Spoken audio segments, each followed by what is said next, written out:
Happy Wednesday, everybody. And it's not Wednesday, it's Monday. Oh, my God. Well, it is what it is. It's Monday. We are down to the final four in all things King and Queen of the Ring. See, this is what happens when you let your hair down. You don't know what day it is, but I do know it's time for WWT Live. Howdy, folks. This is Willow Nightingale, and you are watching Women's Wrestling Talk. 10, 9, 8, 7, 6, 5, 4, 3, 2, 1, 0. Women's Wrestling Talk, the number one women's wrestling network on the planet.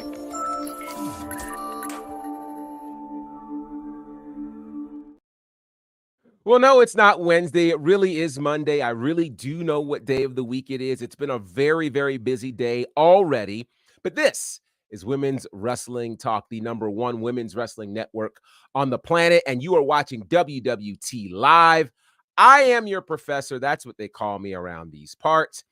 Let's see. Which name do we go by today? Gerard, Professor, Teflon G, GB, the guy with all this hair, whatever you feel like calling me. That's what I'll answer to. I think I better be clear because some people might get some funny ideas. Anyway, there's an awful lot to talk about. There's marriages, there's extended contracts, there's some contracts that might not be extended. All of that, yeah, we got a lot to talk about. But first, I am not alone. Of course, you guys watch SmackDown with her right here on Friday. She's got the honey pot prediction. She's doing all the things. Wrestling with Honey is here. How are you, honey? I am doing very well. Happy Monday. Let's go. PLE week. It is PLE week, and we like to see it for sure. And you know what? I happen to love, and I think we're going to get some sort of, maybe Dylan can work on an official intro for our latest elected official. If you guys missed it, Friday, he announced his official role around these parts. You got to go back to the show to understand it. But we refer to him as the councilman around here. Councilman Will Ferrell. How are you, kind sir? I'm doing great. How are all of my constituents out here in the universe doing? Oh, we are doing very, very well. How was your weekend, man? My weekend was fantastic. I'm hoping to have a second run at it this weekend. Like we said, it's PLE weekend, so I want to keep that same energy moving over to this upcoming weekend. Oh yeah, absolutely. We love to see it, and of course, the people are filing in. We like to see it. Matt, always a pleasure. My light is doing funny things. I don't know what's happening here. I did pay the light bill, folks. Jordan, already with Lyra or EO. I promise we will get to that, so have no worries. And Eric, good to see you. Special Little Nobody's always a pleasure and privilege. So a lot already has gone down over the weekend. We're going to start, of course, with what happened Friday night on SmackDown.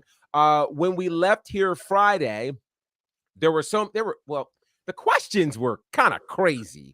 On one hand, it was, will there be punishment? Then there was, will there be pregnancy? Like, people didn't know where we were going. And WWE, in fantastic fashion, decided, well, let's answer all of your questions right at the start of the show with the opening match between Tiffany Stratton and a not-so-pregnant Bianca Belair.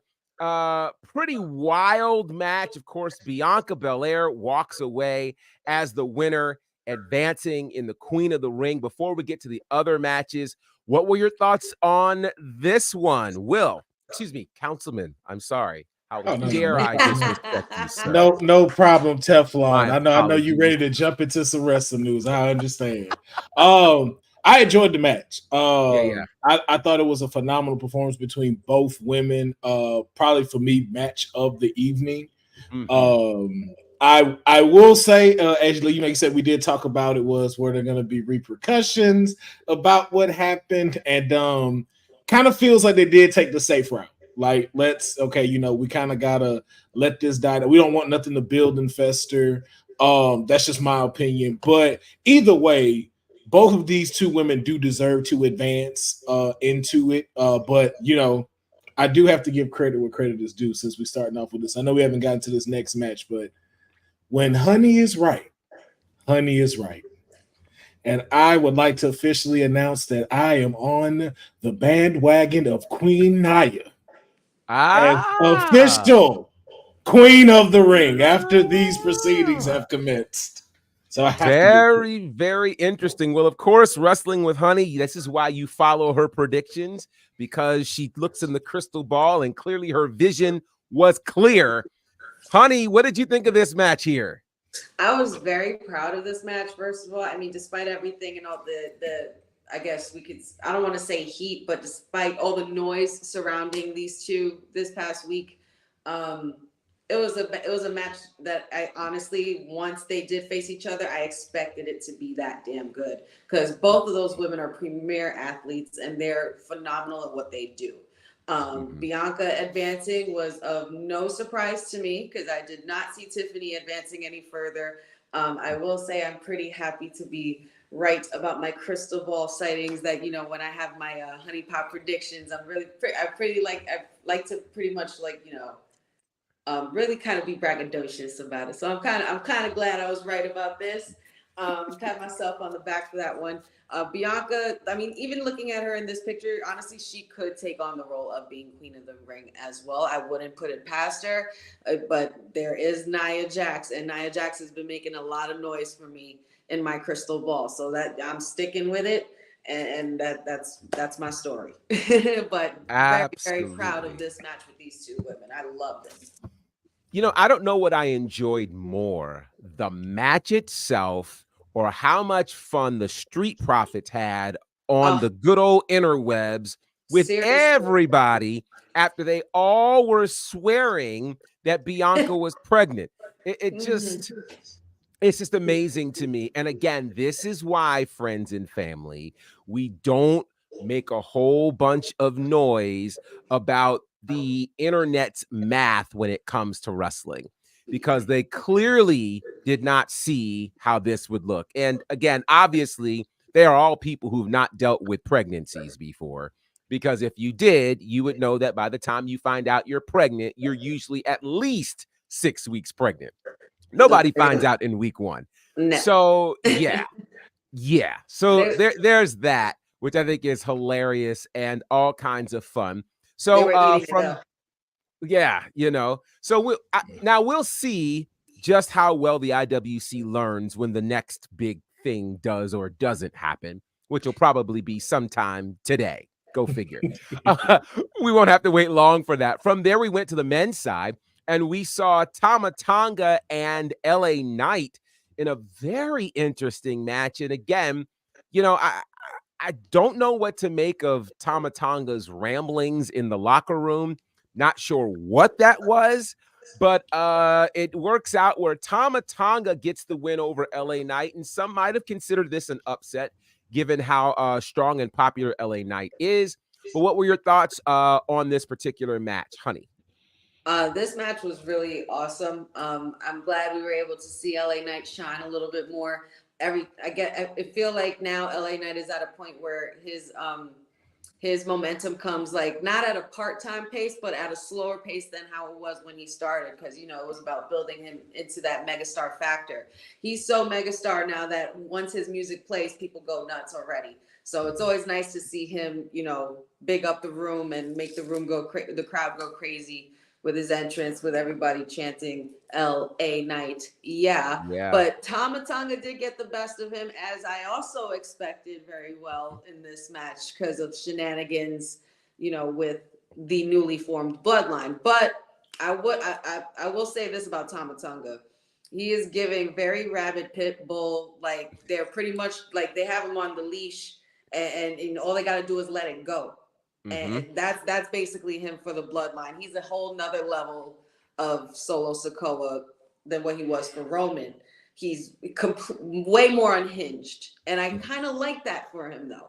I like this character that we're seeing with him. It very much takes me back to the Wild Samoans era, when they had their ways about them of doing that kind of having that kind of characteristic, that savagery about them. You know, it just adds more grit to their character, and I really like it for him. But I definitely expected him to advance because of outside shenanigans, and but I don't think that's gonna be the case for, you know, for him going forward. It's gonna backfire for sure.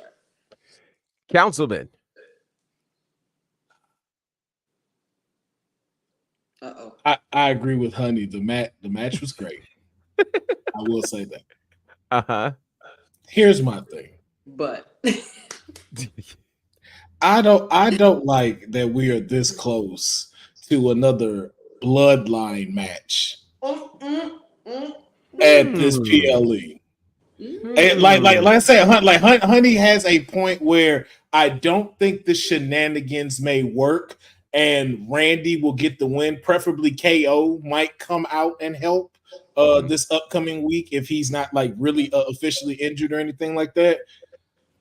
But I also see the bloodline shenanigans still getting him to the finals. And I was very much with the mayor when I wanted to see the yeet in Saudi Arabia. And I'm just like, is it too soon for us to be pushing Tama like this? And then my other question is, will we have something crazy as when we get to the finals, Tama gets switched with Solo, and now we have another brother versus brother? Because it seems like the bloodline is now kind of doing what they want. But it's just like, for me, is it too soon? Could they be doing something else other than this part right here? And does it work? If I may interject, Councilman and Professor, I want to also remind us of the fact that, what was it, at Backlash, we had an interaction and between Jey Uso and the other side. And you know, it wasn't a pretty meeting. It was no word said, but I feel like that moment should not go unnoticed, because it's something that we're gonna see eventually, them, you know, have them clash, being that it's a PLE event and everybody's in the building, you know. So the build for this is it's just gonna get bigger and bigger every time with the bloodline. As far as pushing Tama Tonga, why not? You know what I'm saying? Like, is it too soon? Is it not too soon? We could sit here and speculate till we're blue in the face, but why not? You know, considering that Solo had a similar push, only his seems to be rising a little bit more, because this is a different level of the bloodline story that we weren't even expecting to see, especially having Tongaloa involved. But I'm just saying, maybe we shouldn't, you know, because as much as I was excited for when our beloved mayor said Yeet versus or Gunther and Ilya, you know, reliving that again, I couldn't help but wonder today, like, Jay versus Tama Tonga, why not? Because that match would absolutely cook. Cook, stir it up, eat the plate, clear it out, wash the dishes. Yeah. So I don't Councilman, know. you're gonna say? No, I agree, because I think that with where it's at, like, him and Jay and Randy would be a great match. But as you said, like, as Honey just said, from what we saw at Backlash and to where we are now, it seems like this is more where it's headed to. Because even for like Randy already forgave Jay, so there's no like feelings kind of there, like they've let that kind of go. So it's just like, I see this more now being, okay, these are the two finalists at King and Queen of the Ring coming up this Saturday. It's very interesting, because if there's one thing that we have seen in the space of this iteration of WWE, it's a lot of hinting, a lot of foreshadowing, random people just passing by each other without anything officially happening. Ironically, we saw that as we were getting into our next match, which would involve Jade Cargill and Nia Jax. We all remembered when they were when Jade Cargill and Bianca Belair were entered into this tournament, we all said to ourselves, you don't think they'll pull the trigger on a Jade Bianca in the semifinals? Then they both won their first round match. And then Bianca wins this match, and we're going to ourselves, you're kidding me. Like, they're really going to do this? Like, is this really going to happen? And then This moment happens. Jade goes to greet her daughter. Nia Jax throws Jade off, tells her daughter that your mom sucks. A brilliant moment. Jade Cargill, well, first of all, Jade's daughter, who stands in Jade's words 10 toes down. No, she doesn't. It's just great. Love it. And then Jade snaps, takes the steel chair, cracks Nia Jax, gets disqualified, and without there ever being a pinfall, Jade Cargill loses her first match in WWE, albeit by disqualification. Nia Jax advances to the semifinals. Councilman, let me ask you, man, what did you think of this match and its potential implications? Oh, it still lines up with what I was talking about. We still have a potential tag team between Cargill, Bianca, Nia Jackson, who I'm hoping Piper Niven come together and make a tag team. But then also, too, if we're going a singles route, this has to come back again, which is why I still am in now full agreement with Honey. The moment I saw her tell Cargill's daughter, "Yo, mama sucks," I'm like, that's Queen of the Ring right there. That's Queen of the Ring right there. Oh, yeah, no, she getting it. Honey's right. She getting it. Wow. And I love the finish. I love that it wasn't a pin. It was a DQ, still keeping Cargill strong. Now we didn't got some personal in the mix. Also, too, something because of what we was talking about last week, the image you had up makes me laugh so much because it just reminds me of the transition of I'm not that bitch anymore. I'm a family person now because I'm in WWE. This right here was like, yeah, this is not AEW Cargill. Nope, this is real WWE Cargill. And I love seeing the switch, the change, but just really how it made Nia look very strong. And yeah, people are gonna hate it, but she's gonna rock that crown. She's taking it. Honey. Oh yeah, this match was so good. I would definitely say this while I was watching the match as it happened and as it ended, and she hit her with the chair. It was almost like it was a normal part of the match for me for a moment. I almost forgot where we were, like for a second. Yeah. And then I was like, wait a minute, no, she just got disqualified. Oh my God. Why didn't we think of this before? Why didn't we think this was gonna happen? This was one of those things where it was just like, oh, duh, that's how you do it. Because she still does look strong, and she just completely like lost her noggin for a moment and just snapped, and it was perfect. And I was just like, oh, okay, well then there you go. Nia girl, I can't wait to see that crown on you, girl, because I can't wait to see the kind of character that comes out. She's already doing the gesture. Like I already know she's going to eat this up, and it's going to be so damn good. People are probably going to fall in love with her all over again, because I know a lot of the IWC likes to hate on her. And I don't like that, because I don't think she deserves to be hated on after the last couple of years she's had since she's returned. And, you know, like she's gotten so much better at everything, at her craft, and she's just at a different level now. So yeah. I think Nia deserves her flowers and her crown. So give it to her, if possible. I mean, but because you know there's still more people in the way. We're still not there quite yet. You know, so we'll see. But Jade Cargill had a great showing as well. She always does. Yeah. Turn on the acting mode real quick. Hollywood destined for sure. And you know the interaction with little Jade. I'm gonna call her Little Jade. She was absolutely adorable. I loved it. I love the kids when they interact and actually like get into it with them. You know, like she held it down. She wasn't having it with Nia Jax. So and you know she wasn't afraid of nothing either. But I absolutely love the match. And I definitely see my girl taking it. Not Queen Nia all day. Has to happen. There are lots of comments in here, and I'm gonna get to some of them. And I'll start here. I know we're coming back to it. I hate to say it. This is Boza, but unless anything crazy happens, the King of the Ring is predictable. Gunther versus Randy Orton, and that's where I say y'all aren't reading the tea leaves, and that's why we're here. I will say, if this was still the Vince era, you might have been right. Correct, but this is not. Absolutely. And And I think, and I will say this to all of the fans that are out there, and Jordan, I see you as well.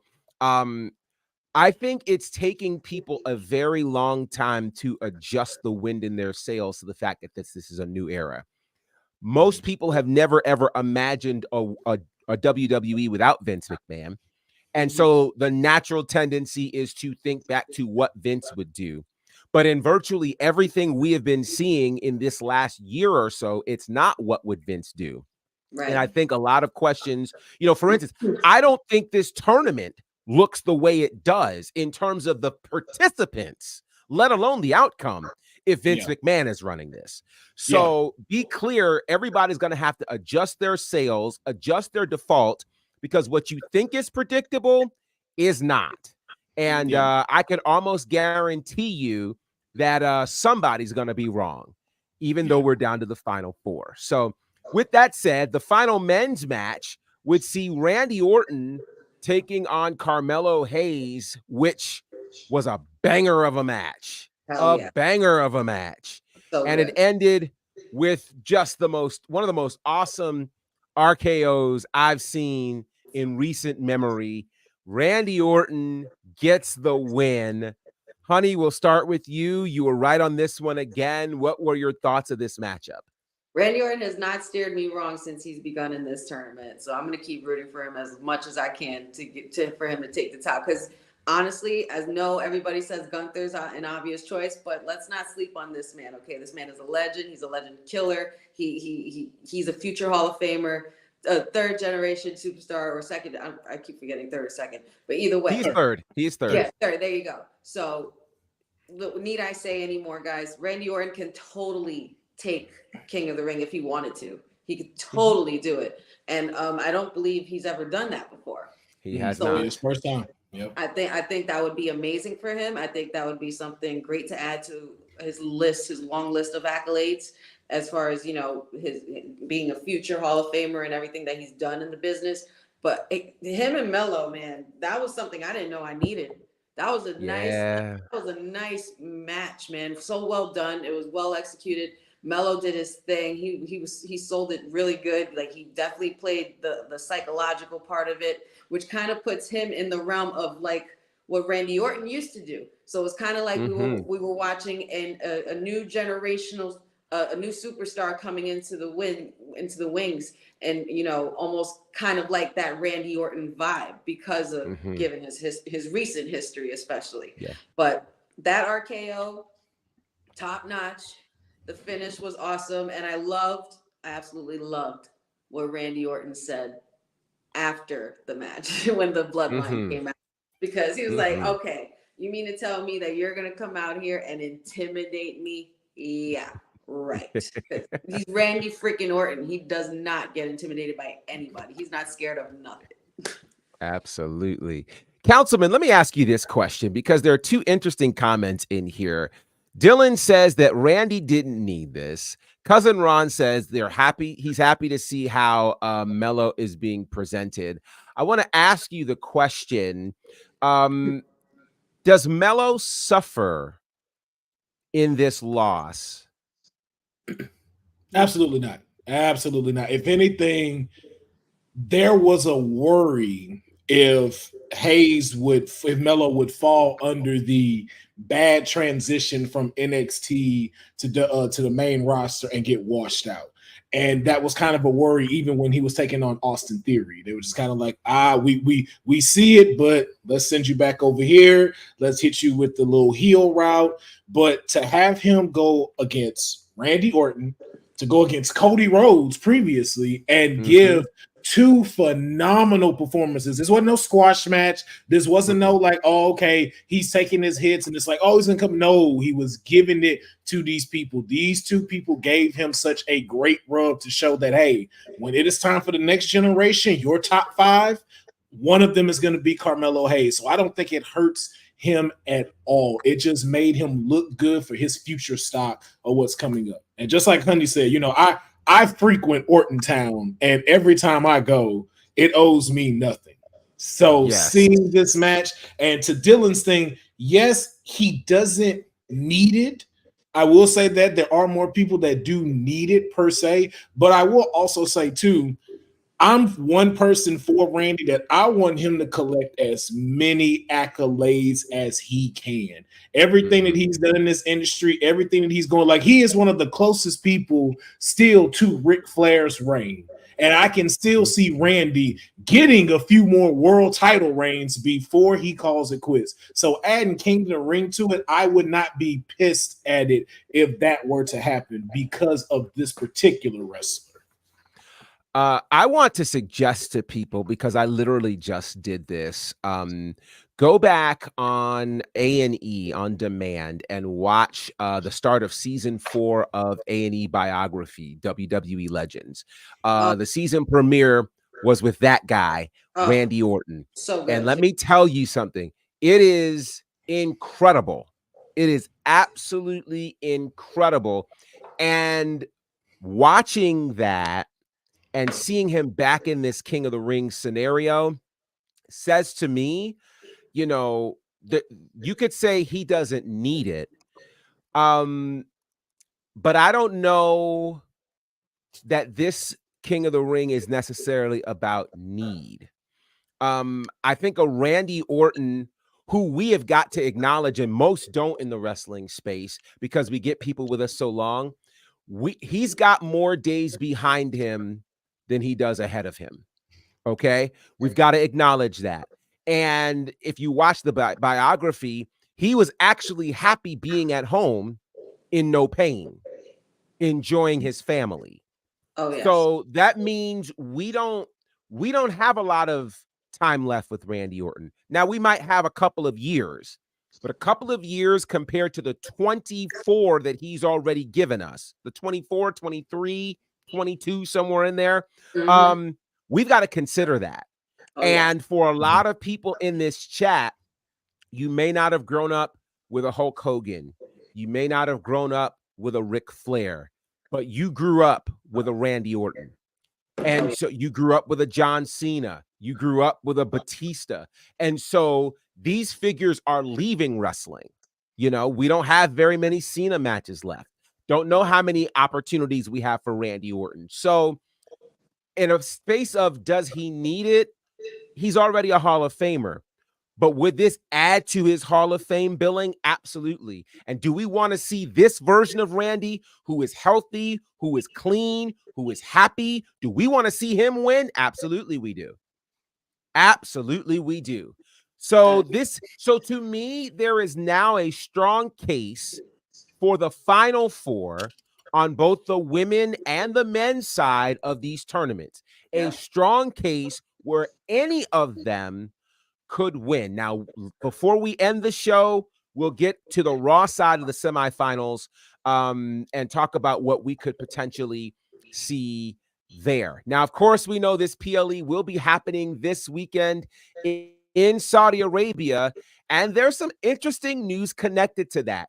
A very interesting update has happened during the JP Morgan Global Technology meeting. The TKO president, Mark Shapiro, said that WWE is looking to expand their deal with Saudi Arabia within the next 6 to 12 months. Now, this is significant because the 10-year deal that happened with Saudi actually only dates back to March of 2018. So we're in year 6 of that 10-year deal, which means if they're going to expand this, there's no telling what it could mean. The chairman of the General Entertainment Authority in Saudi Arabia was on the MMA Hour with Ariel Helwani, and that is where he said that he wants to bring a WrestleMania or a Royal Rumble, of course, to Saudi Arabia. So this partnership with Saudi Arabia, it's not going anywhere. For those who are unfamiliar, here's another reason it's not going anywhere. Because they make $50 million per PLE there. That's $100 million a year. That ain't going nowhere. No. So this ought to be very, very interesting to see what happens in the future with this situation in Saudi Arabia. but the WWE is there, and I think their partnership with TKO pretty much solidifies that kind of deal, considering the other half of TKO being UFC has such a strong connection there to Saudi Arabia. So that should be very interesting. Yes, I got one question on that. Just what I wanted to know y'all opinion. Do Okay. you see them with this deal, maybe perhaps taking it old school, giving them their own type of maybe like Raw, SmackDown or something, to where they'll send talents over there to be able to perform and have a staple there, like how they used to do like in the 80s and stuff? As a weekly show, you mean, or? I wouldn't say weekly, maybe something of just like maybe like how they used to do old school, maybe like a monthly type of performance outside of the PLE, something like how they did NXT UK, maybe something in that realm. I don't know, because the NXT UK model worked because they had wrestlers already there. So they didn't have to, pay that flight back and forth and all the other things that go along with that, because that gets expensive if you're flying, 20 people, et cetera, et cetera, et cetera. The NXT UK situation, I personally loved, but that was also dealing with like co-ops that they had with indie organizations that were there. So they worked a lot with Progress. They did some work with Rev Pro. So being able to have that kind of partnership made it where, and they even went so far as to set up a performance center over there in the UK as well, to be able to connect with future stars. For them to do that in Saudi, they would need Saudi talent. Gotcha. And there's definitely not enough Saudi talent there to make something like that happen.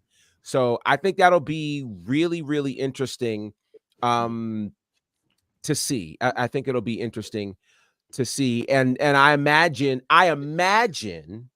that the extension of the deal, and this is just, let me just put this out there now.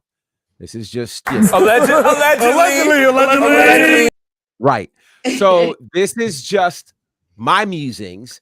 And part of my musings on this is I think it does result in an additional PLE, perhaps. They already have something that the US doesn't have, which is that WWE experience, an entire standalone building with nothing but WWE paraphernalia. That's a huge situation. And like they're only charging like $20 a head to get in, which is amazing in US dollars. So I don't think it'll result in a WrestleMania. I do think it could be a perhaps as big as a Royal Rumble, but I don't think I think there are too many social constructs to bring a WrestleMania there. Yeah. They tried, something with that Greatest Royal Rumble. They tried even with the whole when they did Elimination Chamber over there. Like, they've brought big events over there, but I think a WrestleMania, even though they would make money, they wouldn't get the kind of fandom and freedom with people from all over the world coming to Saudi. One of the things about WrestleMania that works is kind of a destination that people from all over the world would want to go to. Enter Las Vegas into the group chat. So I think it'll be interesting to see. Restrictions too. Like, I know, like for instance, like I know women normally have to be covered up for the performance and stuff like that, but it's like, right. Okay, will the regular fans have to do that too? Like, is that pretty much?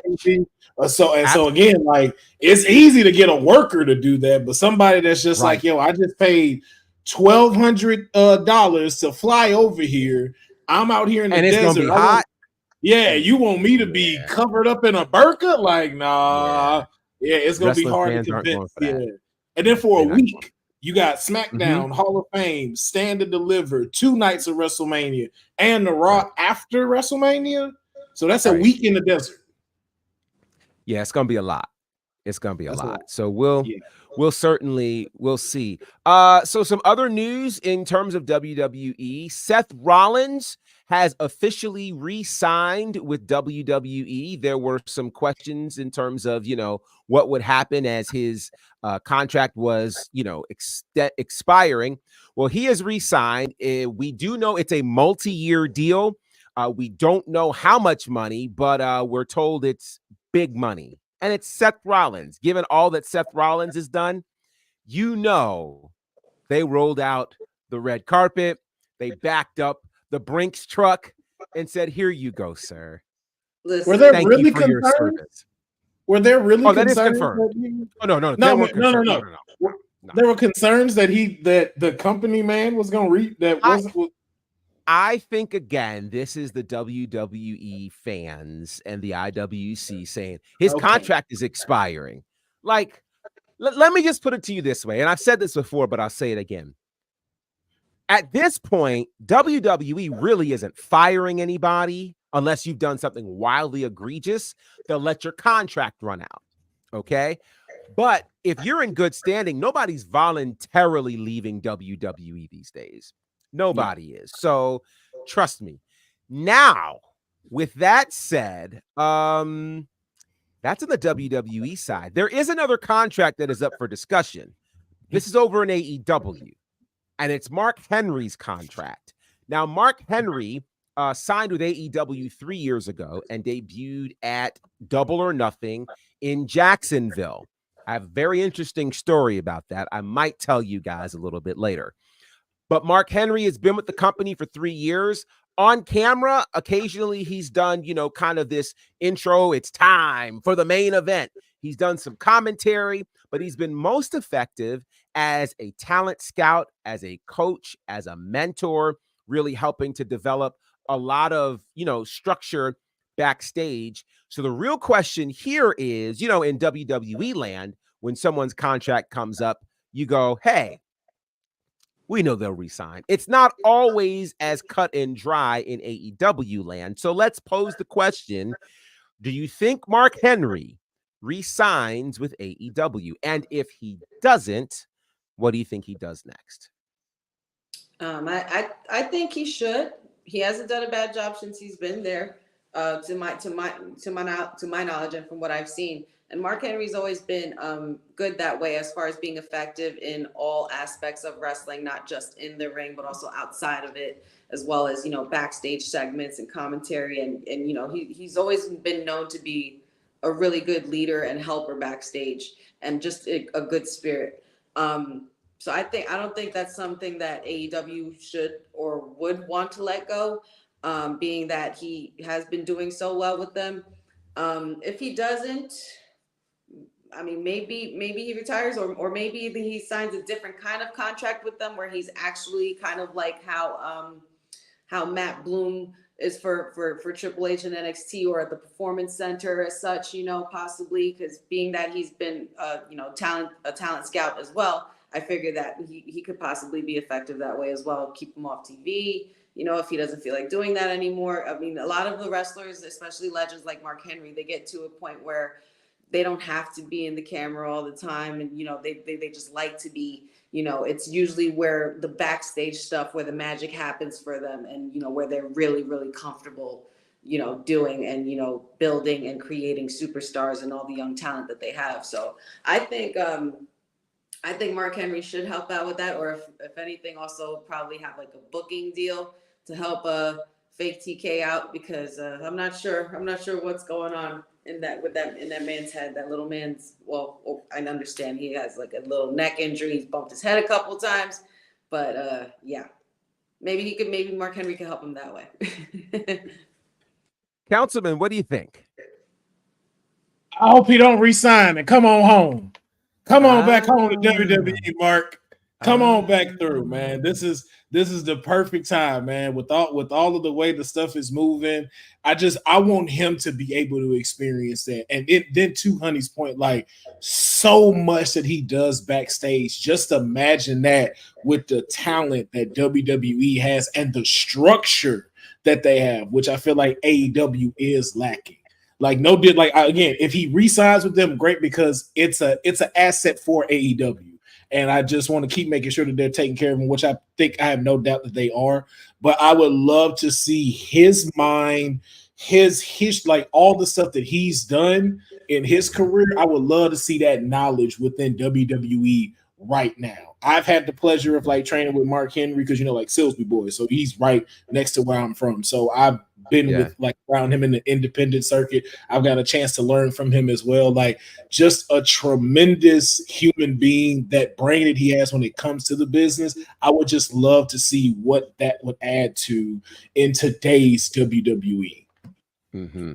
I can tell you this much. What I can tell you is without a Mark Henry, we don't have our current women's tag team champions, Bianca Belair or Jade Cargill, nor do we have Samantha Irvin, among many others. So he is an amazing talent scout, and we'll see. What I also can tell you is Mark Henry will be joining us at All Caribbean Wrestling for 2 great trips this year, both at the Baja Bash in the Bahamas and for Jam Slam in Jamaica, both in June and July. So I'm looking forward to getting an opportunity to hang out with Mark Henry. And I told you guys I'd tell you a Mark Henry story, didn't I? Yes, you did. You did say that. You did say that. I did. I like to be a man of my word. So, all right. So this Mark Henry story that I want to tell you. So here's what happened. So I'm in Jacksonville for Double or Nothing back in 2021. And while I'm there,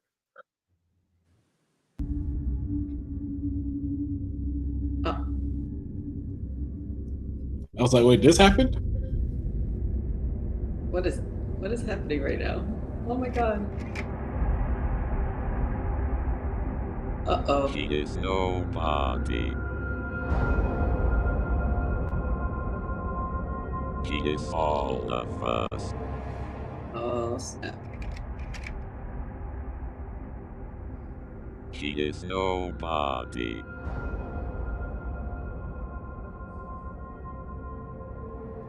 He is all of us. He is nobody. He is all of us. He is nobody. He is all of us. He is nobody. He is all of us. He is nobody. He is all of us. He is nobody. He is all of us.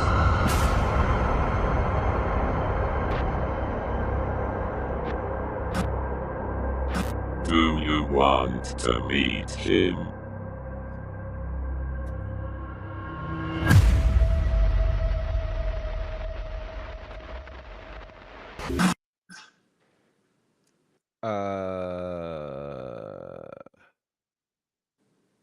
Okay. Now you talked about Uncle Howdy taking the show over.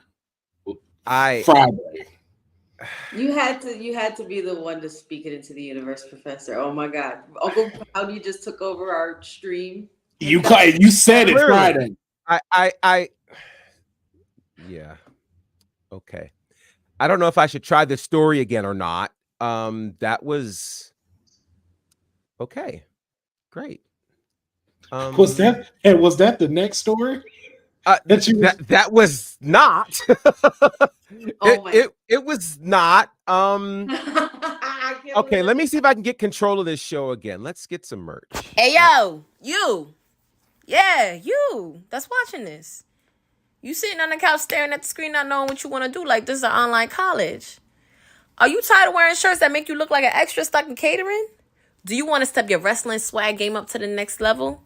Then Women's Wrestling Talk has got you covered. Like literally. Are you for life in pink or black and white? Or maybe you're the EST and people need to respect you accordingly. Want to put some pride in your stride and show off the muscle in your hustle? Then make sure you check out the WWT store. Not now, but right now. Alright? What you waiting for? Head to www talkpodstore.com and don't make me fight you. Shit. Okay. I still don't know what to think. I'm a little creeped out. I ain't gonna lie. I mean, and we were supposed to be talking about that topic anyway, but it's like he wants to insert himself and just be like, I'm done with all this talking about everything else. Talk about me, I guess. I have a very real story I was trying to tell, and I don't know why Uncle Howdy. I don't. And I'm rocking. Should we talk about him or not? I don't know. Like, I mean, I guess that's what it's telling us to do. Yeah, Boza, that's the real question. We opened the door because I have his shirt on. You've got the shirt. You called it Friday, and it's just when you just was about to tell the story, it switched. Somebody doesn't want the story being told. Yeah. You may just have to tell us off camera. Yeah, I'll have to tell y'all off camera. I can't believe that happened. That's so wild. Okay. So Alrighty, do we talk about this or do we not? Like, I don't even know. I think we need to, because I'm just like shocked. I think that was okay. What do we make of what we just saw? Since I mean, I'm not gonna lie. I think that answered what we were talking about Friday's episode about will they take care of this character, and just for how it happened and what this video just played, it's like, yo, I'm not gonna lie, I am genuinely a little scared of what these people are about to bring when it comes to this Uncle Howdy and this faction that he's coming. That really did just creep me out, especially the music in the headphones and just it panning slowly in. I'm just like, it was. I mean, I guess we're just gonna have to be very cautious on what we're gonna talk about going forward as in regards to Uncle Howdy. I don't want to upset him. If he made it all the way to our stream, we need to be on high alert. Yeah. I don't even call people uncles. Like when they be like, "Oh, Uncle Snoop," I don't do none of that. I'm gonna respect you though and call you Uncle Howdy. Yeah, wow. Okay. Well, let me. Who was that a picture of anyway? I don't know. I don't know either. And the symbol again, it was really eerie. It was very eerie, and I simply wanted to tell my story. And I promise you, it's a really good story about that double or nothing day with Mark Henry. I'm scared to mention this now. So I'm trying to get control of this show back. So let's go to happier news. There we go. Happier news. Yeah. So this is one of the weirdest things. So I happened to think initially when all of this stuff happened with Ruby Soho and Angelo Parker, I thought we were just getting a really good storyline. I thought it was cute, something nice to do with, that whole little faction that she was a part of, and, something for him to do because kind of the 2.0 situation, isn't kind of working or whatever. And so we get this scenario where a couple of weeks ago, she comes out, they're trying to date on camera or whatever. Then she comes out and says, I'm pregnant. And I just was like, wow, okay. I am appreciative that at this stage of pro wrestling, we don't have pregnancy angles. If people are pregnant, they're really pregnant. So I'm grateful for that. But then over the weekend, Johnny Hungy drops this picture alluding to the fact that now Angelo Parker and Ruby Soho are married. And they did get married over the weekend. There are pictures that are floating out. The Riot Squad reunited there, which I thought was pretty awesome. What did you guys think of this this wedding scenario here? I mean, it is the season, come May and June, wedding season hits. I would know a thing or two about getting married in June. It's always a great time, and it's such a beautiful moment for Ruby. I think this is probably the happiest she's ever been in, well, in and out of the ring as well. So I think this is a really cool moment and special moment for her. It was really crazy to see this build up this way. But I think everybody took a huge liking to it, and anything Ruby does, I love. So I'm really happy for her, and congratulations on their union. I'm all for love.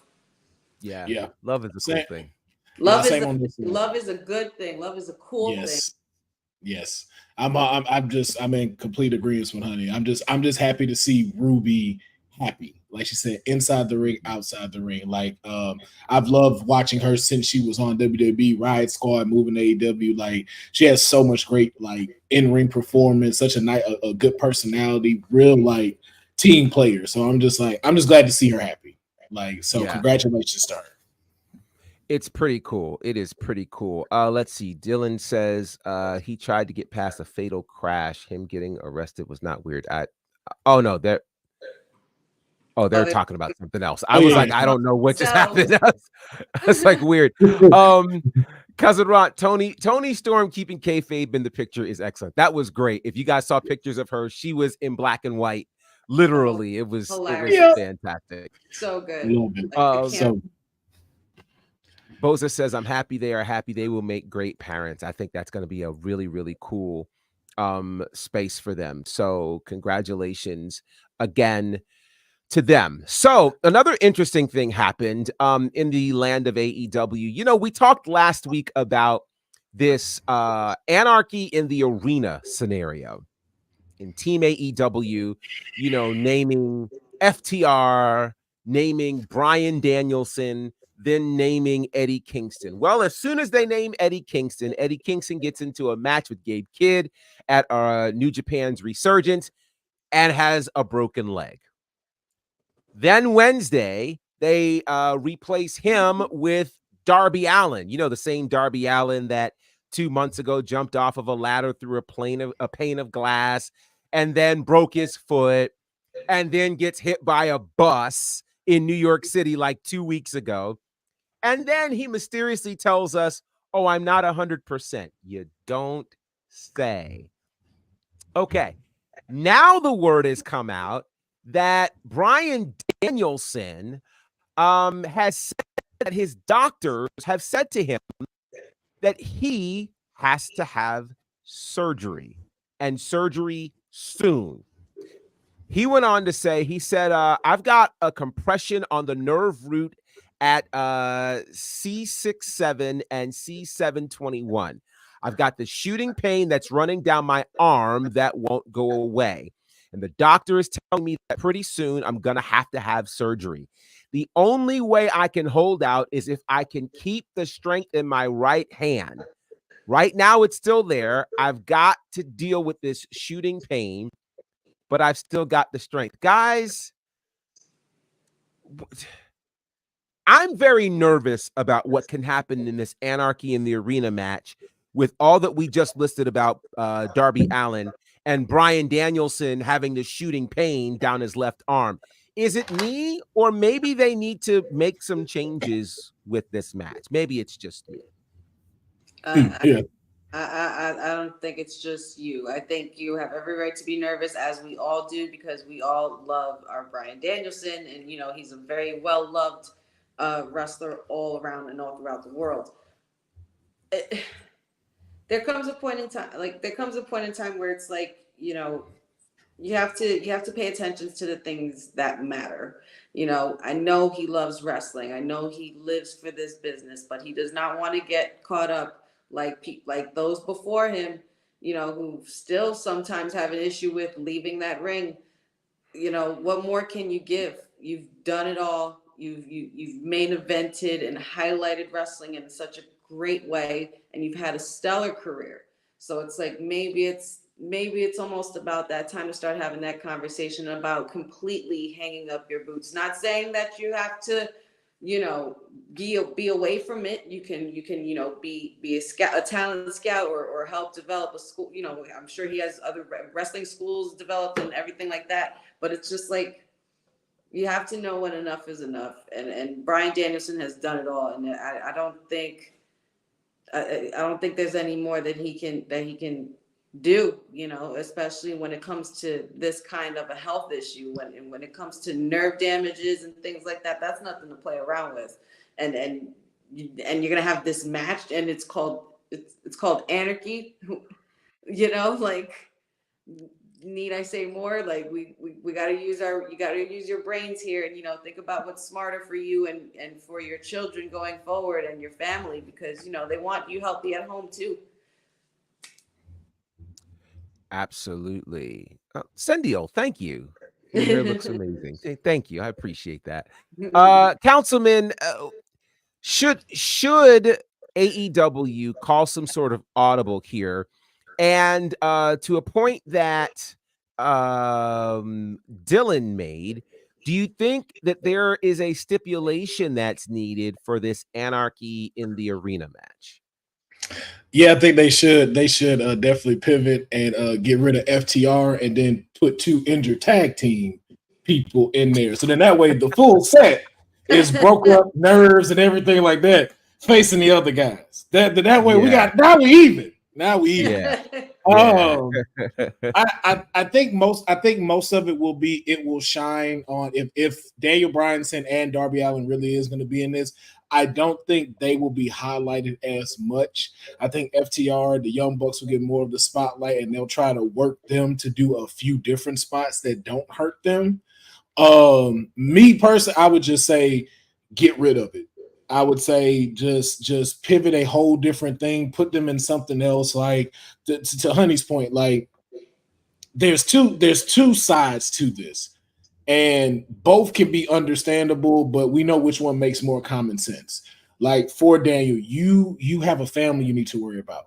And then too, this is your second shot. You already told at one time in life that this was it, and you got another chance. And then not only did you get another chance, you exceeded past it. You became a WWE champion again. You headlined WrestleMania, I think twice. If memory serves me correct, with Coffee Mania and in Tampa. Now too, and even like you've already done so much, even at AEW. But to Honey's point, something that you had mentioned, there's another side to this, which is called that warrior spirit. And so even with you saying that, like he could be backstage, he could be helping, he could have had that with WWE. They offered him a substantial role backstage, and he decided to not take it so he could keep wrestling. And that's one of the things when it comes to certain cats, especially like a Daniel Bryanson, like when they really live by, I want to leave it all in the ring. And it's like, while it is commendable, and I understand it, I'm still, because I am human, I know I joke about it sometimes and stuff like that, but you have kids, and you do need to think about that, because Birdie should not have to worry about you getting out of a chair and it hurting for you to get out of there as she grows up. She deserves to have a father that can be there. And believe me, if you just don't think you've done enough, Daniel, believe me when I tell you, first ballot Hall of Famer in whatever thing that you've been in, bro, you are that guy. The miracle on Bourbon Street will continue to live forever, bro. We thank you for it. We love it, man. Take care of yourself. Go get yourselves fixed up. Go lay down. Go do what you need to do. If you can come back, great. If you got to be in the behind the road thing, cool. But like, just to let him know, like, your stamp in the story of wrestling is there. We cannot tell the story of wrestling without mention either Daniel Bryan or Bryan Danielson. Yeah. Right. Absolutely. So it's going to be very, very interesting to see how this gets handled. But it also brings up a concern that, we talked about on Friday when we were talking about Darby Allin and this whole idea of Tony Khan and seemingly his inability to tell these guys, no, the buck stops here. I said this is not good for you because it's not good for you. Don't do it. And it makes me nervous that he would allow these guys to be in these positions in such dangerous matches. AEW, you could argue, already works a style that's not nearly as safe as WWE, which makes it far more prone to injury. And so it's not something that you want to play with. So I don't know. I don't know. Bryan Danielson has historically been one of my favorite wrestlers of all time. I do not want to see him injured permanently in any way. And I know, everybody wants to end things on their own terms. And I say, with that, end it by being able to walk out of the ring. I think it would be way too traumatic for any of us to see somebody go down in the ring. And I'm just very, very nervous that we could be moving close, to a space like that. And I don't want to see that happen. I really do not want to see that happen. Especially we got plenty of people that could take over for that match. I just got to say exactly. That. There's so many. And plus, I also feel like, when we were talking about Mark Henry, knowing where you are most needed and most valuable, I feel like a Bryan Danielson at this stage is far more valuable in a coaching space, really helping to guide the new talent, as opposed to having to put his own body on the line. There's nothing left for him to prove. He's already cemented as a Hall of Famer, as that guy. He doesn't have to prove anything else. Planet's champion. I said, for heaven's sake, he was a planet's champion. What more is there to prove? Come on. The healthiest champion we ever had. Not gonna lie, that belt was dope though too. I know a lot of people don't like that belt. I like that belt. I loved that belt. It was fantastic. So I'm very interested in this particular conversation. Bayley recently was on the bump. And while she was on the bump, she was talking about the Queen of the Ring tournament. And in her conversation about that, she was just talking about how amazing the tournament has been and how it really has showcased the amazing women's roster in WWE. And she followed that on Twitter by reposting that and saying Evolution 2. It's very interesting that the WWE Women's Champion is calling for Evolution. Let me pose the question now. Do you think it's time for Evolution 2? And if so, when during the calendar year would we see this? Honey, we'll start with you. I would say hell yeah, and make it sometime between maybe summer, fall-ish, maybe possibly. Because, sometimes as it gets later in the year, there's certain PLE moments where, it kind of gets stale and it's like, not stale per se, but it's just a little lackluster than how it was, around WrestleMania season and SummerSlam season. Hell yeah, why not? Women's Evolution, I mean, I thought, I think it's been a while coming. The last one we had and the only one we had was in 2018. And think about this. Ronda was on that roster. You had the Bella Twins were on that roster. Oh, and this lady right here, the champion, had a ponytail. So yeah, I think it's time for an Evolution 2 for sure. And I wouldn't mind seeing it considering all the amount of talent that they have on that women's roster now between NXT, SmackDown, and Raw. Forget it. Absolutely. Hands down, 100%. I would take Evolution 2. Councilman, Evolution 2. Oh yeah. And stack it. I want Raw, I want SmackDown, I want NXT in there too. I want them all. I want a battle royal. I want a cage match. I want a ladder match. I want the tag team titles on the line. I want both women's titles on the line. Hell in the Cell. I want to see I want an OG rivalry to come back. I want it all. Like I really think, especially now with not having the holding that Vince had and being able to really like listen to their wrestlers to be able to form this would be a perfect time to come for that. And like I agree with the 100. I would say somewhere in the fall. What's the one?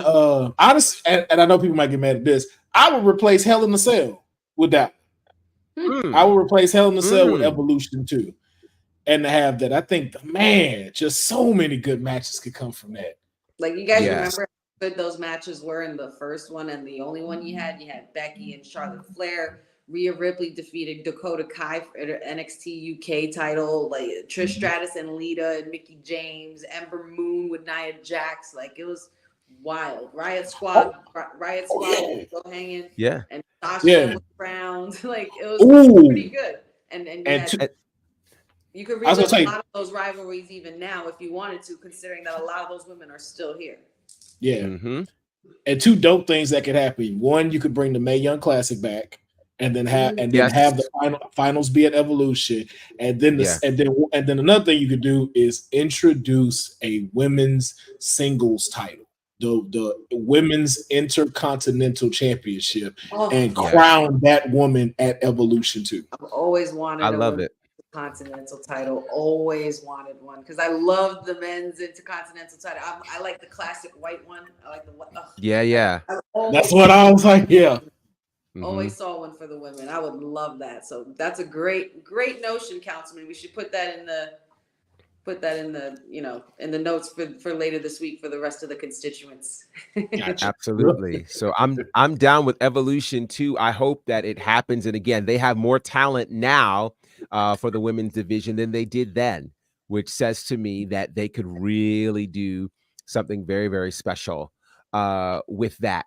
So speaking of women's talent, the TBS Championship had its first, I guess we can call it overseas title defense. I won't say international because I feel like it's been defended in Canada before.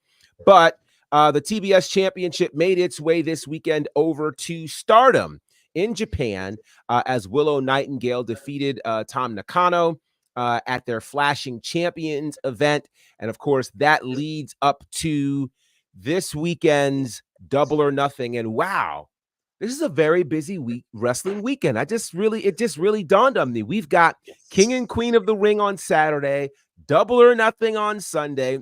It's going to be that. I'm glad that most people have Monday off because we're going to need it because it's going to be a very, very full weekend. Let me ask this question.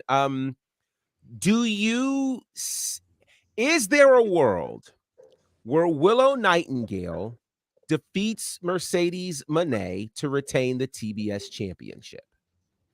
I think so. Okay. I think it's possible. I'm not sure what the sense in it would be for some reasons, only because you could give Mercedes Moné a considerable amount of money to be sign the biggest deal in AEW wrestling or wrestling period and make her the highest paid woman in the business. I don't think you'd want to do that just for nothing, just for her not to have a title. But maybe this isn't going to be the only title she goes after. I think this is just more so about reliving their rivalry that they had possibly before and the match that they didn't finish as well. Because there was no real outcome due to Mercedes' injury.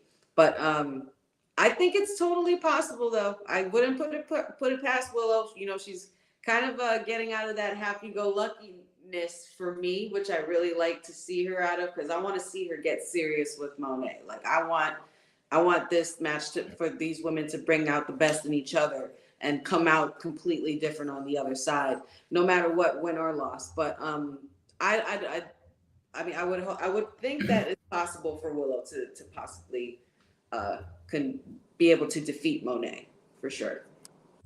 Councilman.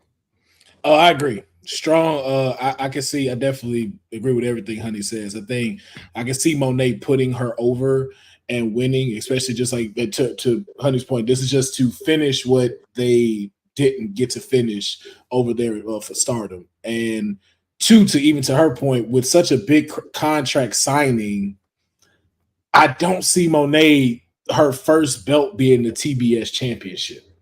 Like I see you going for the women's title, but I see you got unfinished business, and this also helps put Willow over. And this is something that I do like about AEW, but I wish they would focus on a little more. Is you have a great women's roster and they are telling some fantastic stories that I feel like fake TK is really not paying attention to and not building up enough, because these women perform night in, night out, and they do such a tremendous job. So it's just like I do though. I see Willow retaining this. If this was WWE, that may have been a different story because they focus a little bit more on the story side, and I could have seen Monet going over. But I see Willow still reigning as the champion in this one. So let's see what the good people have to say. Imagine at one point we could have had Battleground versus Double or Nothing. Yeah, we almost did until they moved it to Vegas. Should Willow beat Mercedes? Yes, but will she? Nope, unless she turns heel somehow. I got another idea on that, Dylan. Boza says, yes, there is a world where Willow retains. Cousin Ron says, I think Willow should go over. He goes on to say, I think it'd be better to go against conventional wisdom here. And Boza says, and it's convenient that Willow is the AEW Women's Television Champion. Dylan says, yes, there is a world where Willow beats Mercedes, but she has to do it with dirty tactics. See, so let me give my thought on this is what else he says. He says, Willow goes over Mercedes clean would be a bad decision. It's either dirty or Mercedes wins. So I have another thought on that. And here's my thought. Firstly, I definitely believe Willow should win, but it's for a bunch of different reasons. In terms of a common sense kind of thing, Willow is not the same Willow that beat Mercedes a year ago. She's that much better. So really, this should not even be considered an upset of her beating Mercedes. Mercedes hasn't wrestled in a year. Willow, not only has she wrestled, she's been winning championships, tournaments, all the things. Willow is where your future is. I also believe, and nobody's mentioned this, with all the money that they're paying Mercedes, Mercedes is a special attraction. Mercedes isn't meant to wrestle on your show every week. So if you're not meant to wrestle on the show every week, why would you hold a TV championship? Doesn't make sense. Now, let me also bring out this point. This point is this. I do believe that Willow beats Mercedes clean. She beats Mercedes clean. Mercedes goes to shake her hand, and then Mercedes completely goes full heel. And that is where we get the full CEO happening. And now we get people really invested in the story of this. They already wanted Willow to win. Now they have a real reason to hate Mercedes because she's gone against their beloved Willow. I think the long game here is the CEO loses, goes rogue, goes evil. I mean, here's the thing. Win or lose, she gets the money.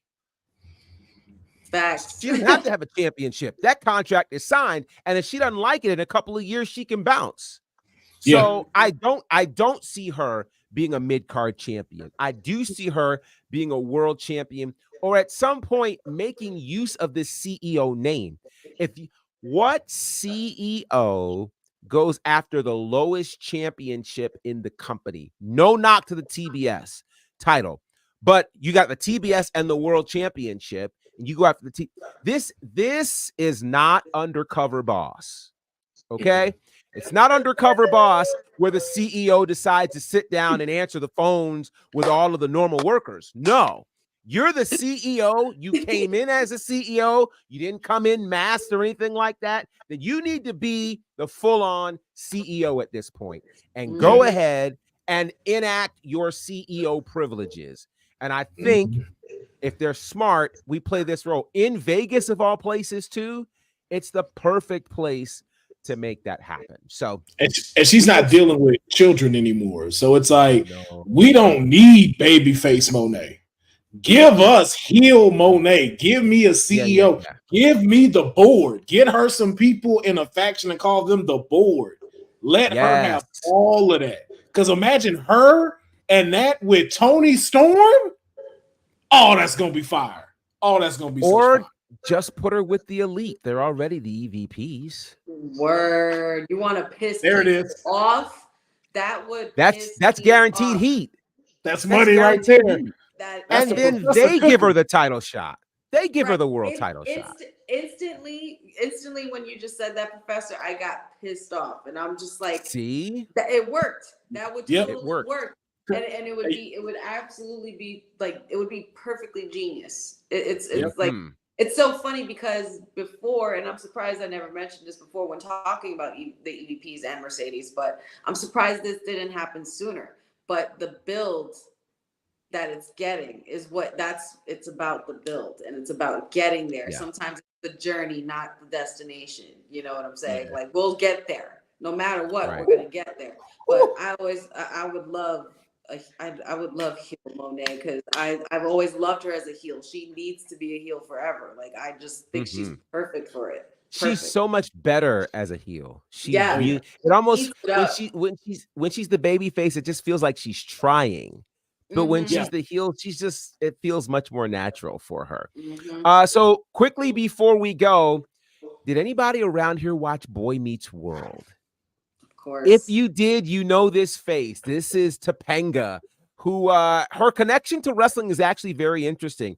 One Big E, who we all know and love, has been a massive fan of Topanga, and lots of other people have loved her. Well, Topanga, I shouldn't call her by her character name. Her name is Danielle. No.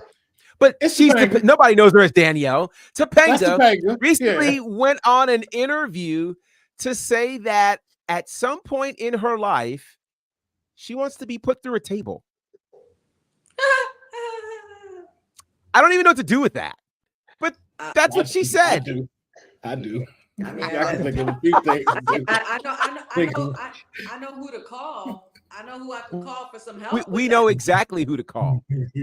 All I gotta do. They have history in putting people through tables. They do that well. All you gotta do is pick up your cell phone, type in 3D on speed dial, and they'll be right there to help you out with that. Why not? They will be there. Yeah, I'm not sure what to do with that. Absolutely great. That's an interesting. Go figure. Yeah. I can see it. Well, I wouldn't mind it. Yeah. It'd be crazy. It'd be fun. And it'd be wild. So with that said, let's get ready for Raw tonight. Big night on Monday Night Raw. Ahead of the triple threat intercontinental title match that will take place this weekend, we've got Sami Zayn taking on Chad Gable. And we haven't seen Chad Gable in the ring since he lost the intercontinental title match against Sami Zayn and then just completely snapped. So this ought to be a good one. Plus, we've got the semifinal matches for the Queen and King of the Ring. On the Queen of the Ring side, we've got Lyra Valkyria going against Io Sky.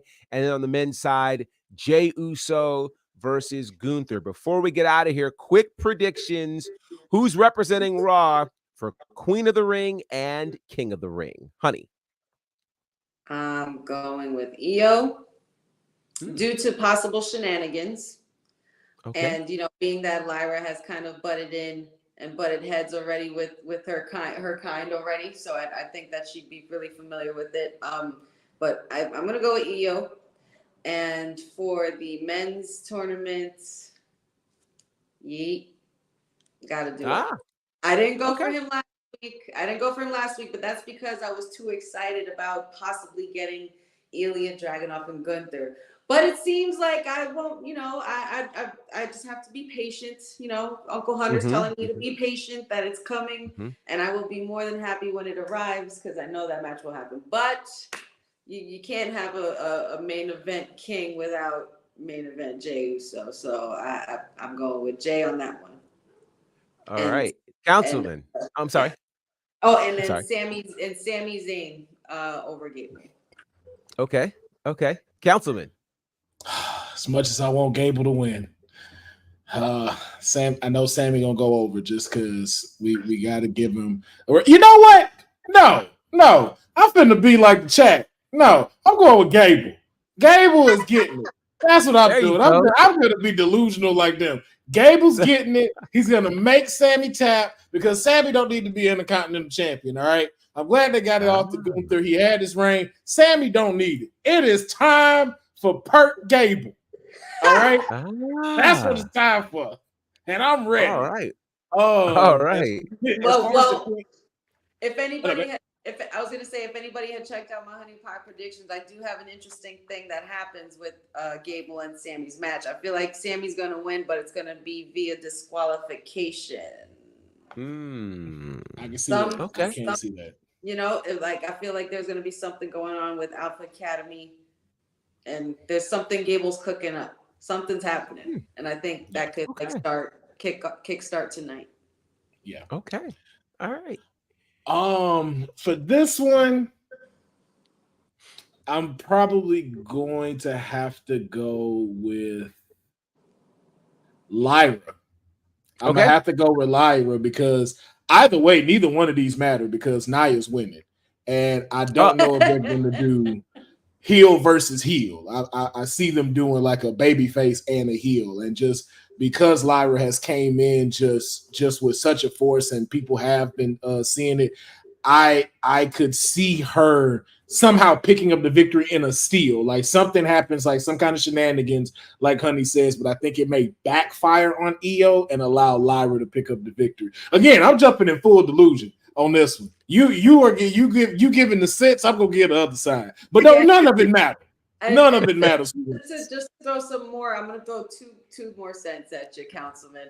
You remember that time when Nia Jax was going after, I think it was Becky or somebody with the title, or Rhea, and it was Rhea, and Damage Control was in that ring, and and Nia Jax completely like swept the floor with all of them like nothing. Yeah, she's just gonna continue to do that when Io wins. So I hope Io's ready to take a beat down because the queen of the bloodline is coming. Yeah, that's why I was like, for this one, it don't matter. Like it doesn't matter who's getting fed to the beast. But if we gotta pick which one she finna eat off of, I'm just gonna say for the sake of babyface and heel, Lyra somehow manages to give an upset victory and is going to Saudi Arabia. And of course, we finna be yeeting in Saudi Arabia. It's Yeet Central, okay? All right. We need him to show that he got the wrestling chops as a singles player against Gunther. Gunther is going to take this man to work tonight. But Jey Uso is somehow, he's going to pull the same stuff as Sammy. He is going, I really feel like you're going to feel that thunder tonight with the super kick after super kick after super kick, several spears, and then ending with an Uso splash to finally take out Gunther. So it shows that, main event Jey Uso is what he is supposed to be, is a main event. And we eating Saturday. It's gonna be something. Let's get into some of these comments before we get out of here. And there are a lot of them. Let's see where we're going. Cousin Ron is going with Lyra Valkyria, and Bose is going with Lyra and Jay on the men and women's side. Eric is going with Io and Gunther.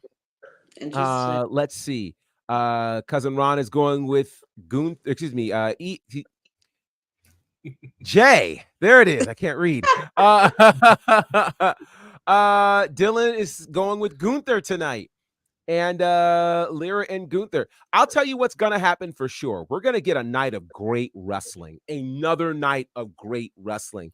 I'm telling you, Raw has stepped its game up. SmackDown has stepped its game up. These tournaments have been absolutely incredible. And again, Monday Night Raw starts at the top of the hour here in the United States. So you guys can certainly feel free to check this out. This has been a very interesting show. I don't know if the boss lady was watching, but we'll have to tighten up the. I'm sorry. What happened? When were you guys gonna tell me Lily was behind me? Was she there the whole time? Oh wait, what is happening around here? Because she did not. Honey has not. She was not there. You haven't moved. And she has not moved anywhere. She has been on the screen this whole. All right, man, cut this off. I don't know, man. I feel like I need to take this off because it's got some going on with it. This is what's funny? This appeared on me last week for my Friday night's Honey Pot predictions. If anybody got to see it, and then today I had also said on my Honey Pot predictions for Monday night tonight. I said I haven't seen her anywhere. And she just, she wasn't there the whole time. She couldn't have been there the whole time. I never saw her. And you've moved. So I've seen, like, you've seen where the belts were. Like, you didn't see nothing poking out. I only saw when Professor made the screen big, and I was like, wait a minute. Wow. This is getting really, really eerie. This is getting I'm not wild. sure what to think of this. This was a very interesting Uncle, how show. this is wow. Councilman, how can we find you? I'm very nervous right now. I'm like, yo, wow. I've been uneasy since that video happened. I was just like, whoo, okay. We tried to try to. I was just like, okay. But y'all can find me everywhere. Will Farrow, PHARAOH, on all platforms: Twitter, YouTube, Instagram, and TikTok. Also follow my Arcade Tokens YouTube channel, Instagram, and Facebook. You can catch me streaming live on Wednesdays when I play Grand Theft Auto with my friends.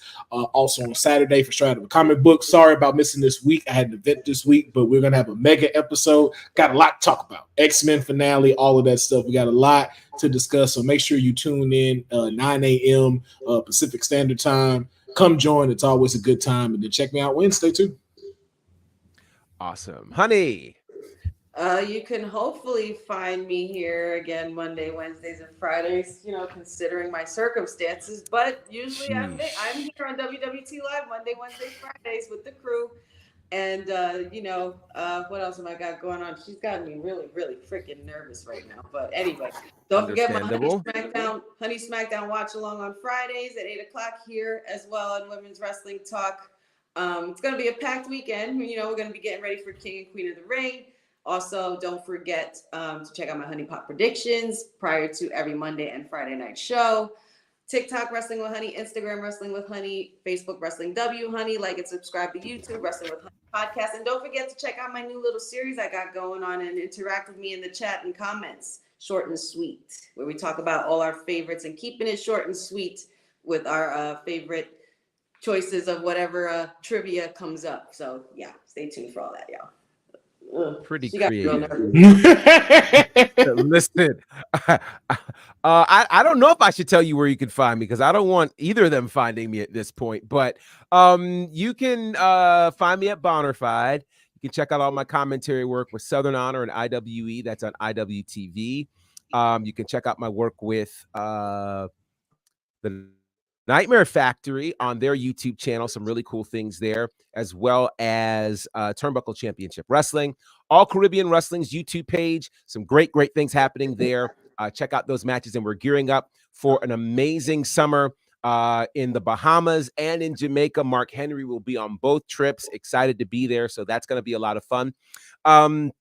Also, Ashe Wrestling, June 22nd is our next show. You can check out all of our previous shows at AsheWrestling.com. And again, this next show is one of the most stacked shows I have ever been a part of. Fire and Flavor against the King Bees, the current NWA Tag Team Champions.